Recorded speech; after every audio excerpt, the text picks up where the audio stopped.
Hi friends, ఇది ఒక చిన్న కథ. ఈ కథ కనిపించింది బాగుందని అనిపించి వీడియో చేయడం జరుగుతుంది. చిన్న కథే, కొంచెం తమాషాగా ఉంటుందన్నమాట. సో ఇక లేట్ చేయకుండా స్టోరీలోకి వెళ్తాం. ఈ కథ పేరు భక్తి అన్నమాట. ఒక ఊరిలో రామయ్య, మల్లమ్మ అనే భార్యాభర్తలు ఉండేవారు. అయితే ఈ మల్లమ్మకు బద్ధకం చాలా ఎక్కువ. ఒకరోజు వంట పని చాలా ఆలస్యమైంది. వేళకి భర్తకు భోజనం తీసుకెళ్లాలన్నమాట మల్లమ్మ. ఒకవేళ మల్లమ్మ టయానికి భోజనం తీసుకెళ్ళకపోతే ఈ రామయ్యకు ఆకలి ఎక్కువ కాబట్టి ఆకలికి ఆగలేక ఆమె పైన చిందులు వేసేవాడు. వంట చేయడానికి ఇష్టం లేక ఏదో ఒక ఉపాయం ఆలోచించాలని అనుకుంది మల్లమ్మ. ఒక గంపలో బియ్యము, వంకాయలు, 2 వంట పాత్రలు వేసుకొని పొలానికి బయలుదేరిందనమాట.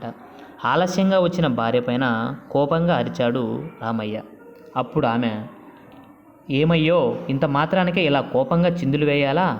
శివ పూజ చేయడం వల్ల ఆలస్యం జరిగిందని చెప్పింది. అయినా నా పూజలు, భక్తి మీకు తెలియాలి, అందుకే నా భక్తిని నిరూపించుకుంటానని మల్లమ్మ రామయ్య దగ్గర గొప్పగా చెప్పిందనమాట. మీరు ఇక్కడ ఫోటోలు కూడా చూడొచ్చు, ఎంత గొప్పగా ప్రగల్భాలు పలికిందో ఒకసారి చూడండి. నేనే కనుక నిజమైన శివభక్తురాలనైతే అన్నం బియ్యంగాను, వండిన కూరలు కూరగాయలుగాను మారాలని మంత్రించినట్టుగా నటించిందన్నమాట మల్లమ్మ రామయ్య దగ్గర. ఆమె కోపము, మంత్రించిన తీరు చూసి నిజంగానే భయపడిన రామయ్య గంప మూత తీసి వంట పాత్రలు చూశాడు. బియ్యం, కూరగాయలు కూడా కనిపించాయన్నమాట. తన భార్య నిజంగానే మహాశివభక్తురాలని నమ్మి ఇకపై ఆమెపై కోపాన్ని చూపనని శివుణ్ణి ప్రార్థిస్తూ లెంపలు వేసుకున్నాడు అమాయకపు రామయ్య.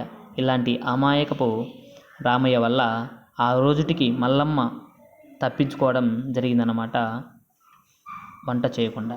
సో ఇది చిన్న కథ అన్నమాట. నచ్చింటే లైక్ చేయండి, షేర్ చేయండి. చూసినందుకు ధన్యవాదాలు. Thank you. బాయ్.